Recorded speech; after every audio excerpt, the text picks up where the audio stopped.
In the world of mysteries and secrets, there are cases that remain unsolved, casting a shadow on our understanding. Get ready to delve into the most strange and inexplicable disappearances that have ever occurred. Today's video will be about a missing girl who vanished without a trace in the middle of the night from her home.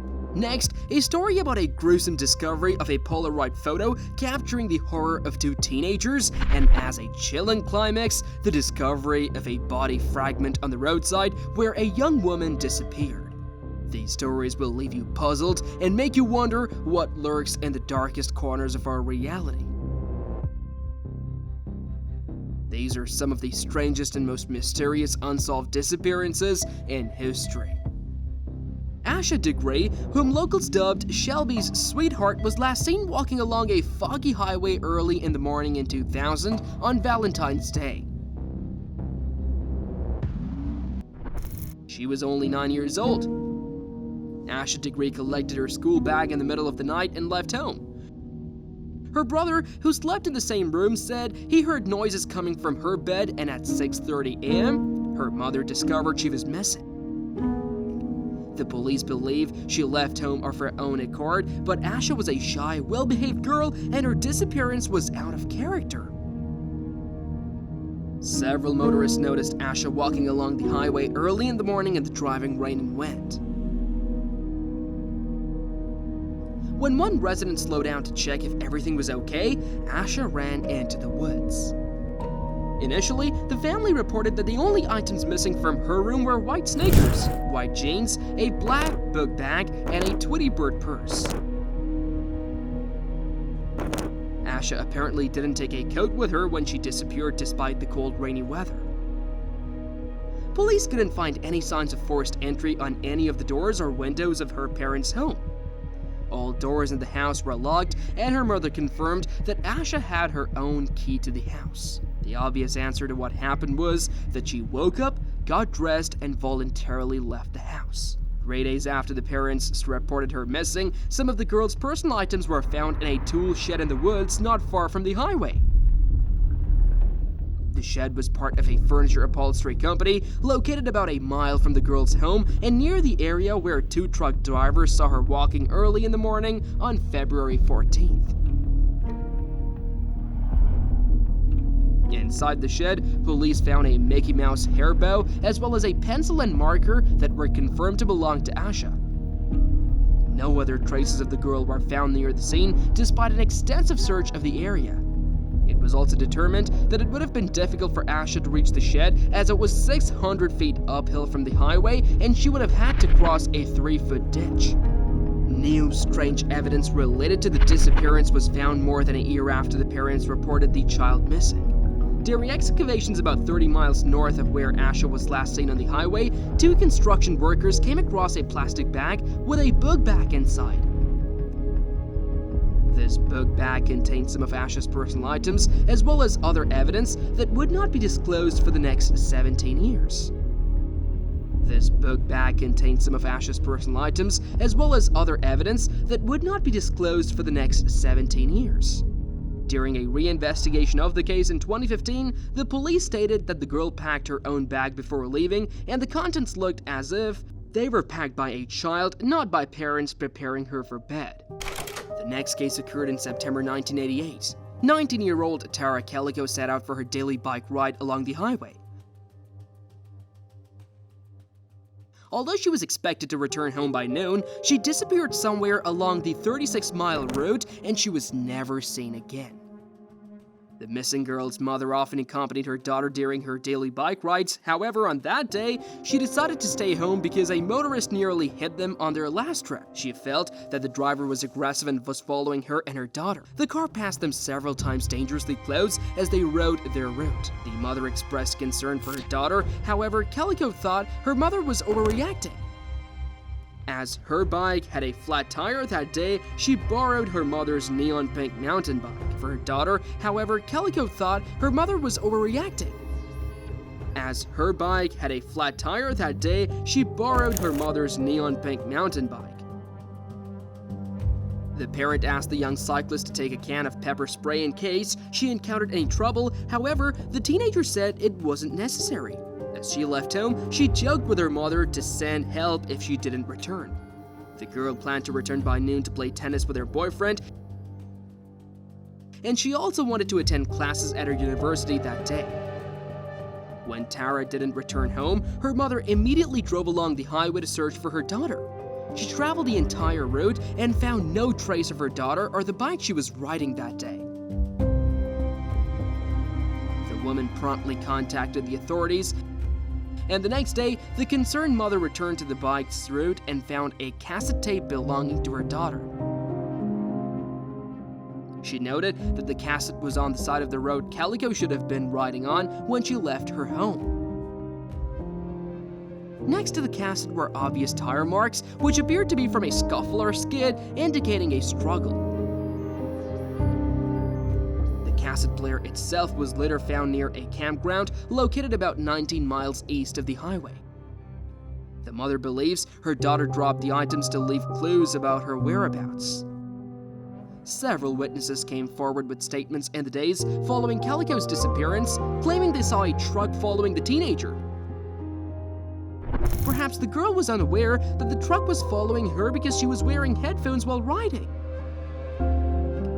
9 months after Calico's disappearance, authorities became aware of a disturbing piece of evidence that was ultimately linked to the missing teenager. A woman was waiting for a parking space occupied by a white Toyota van without windows. When the van driver, described as a man in his 30s with a mustache, pulled away, the woman stopped and parked her car. At the parking spot, she found a Polaroid photo on the ground. The photo depicted a boy and a teenage girl, both bound and gagged with duct tape, lying in the cargo area of what appeared to be the white van on top of several blankets and pillows. The boy and girl both appeared to be in distress.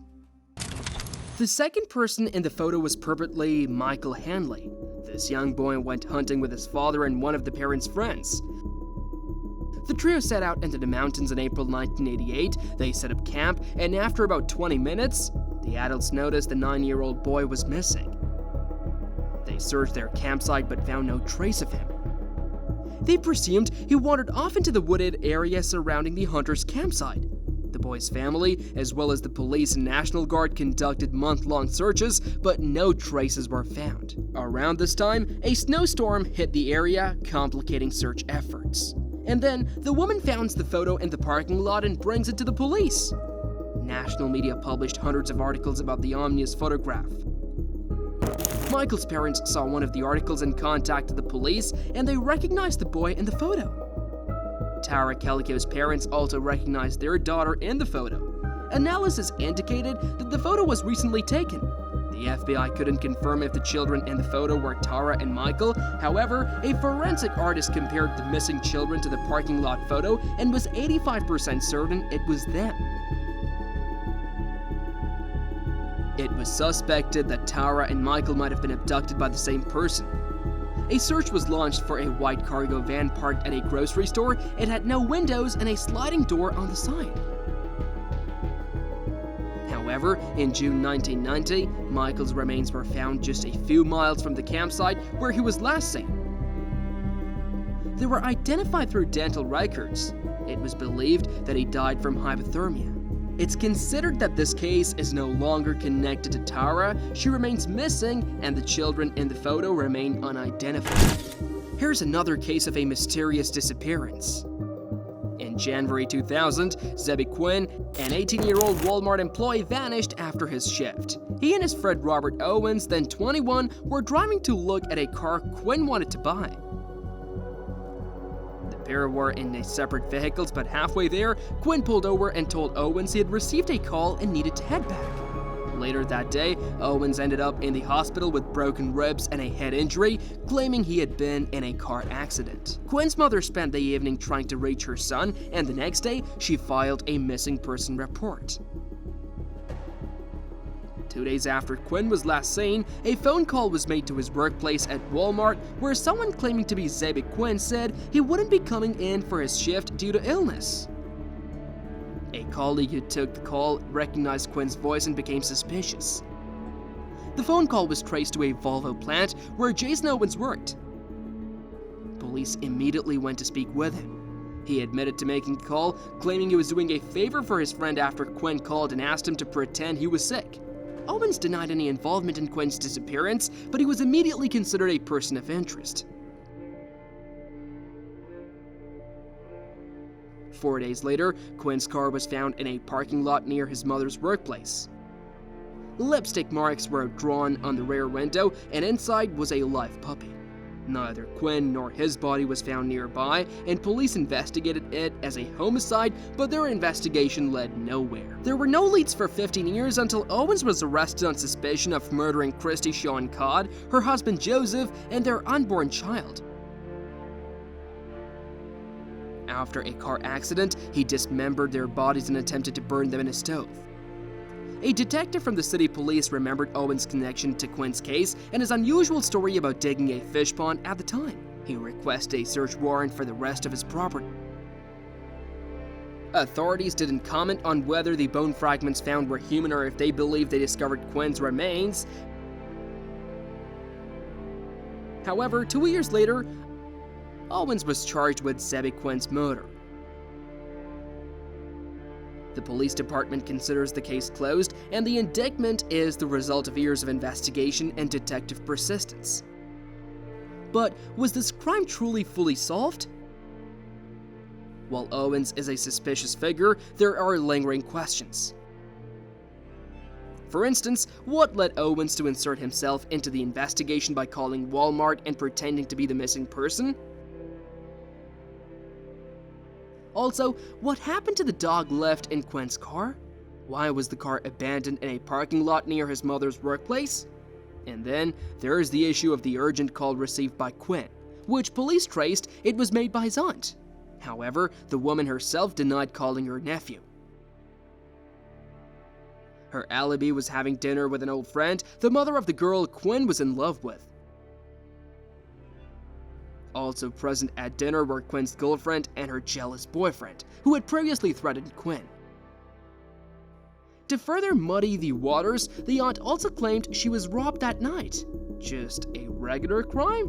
Allegedly, the break-in was committed by someone who simply decided to move photos around but didn't actually steal anything, or maybe to make a call. Overall, a strange story that currently lacks clear answers.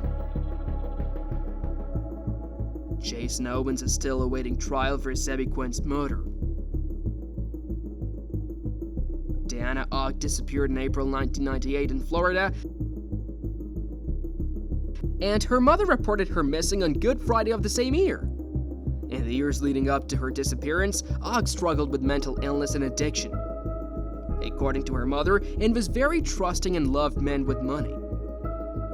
It's hard to say if her issues or personal associations were in any way connected to her disappearance, but what we do know is quite disturbing.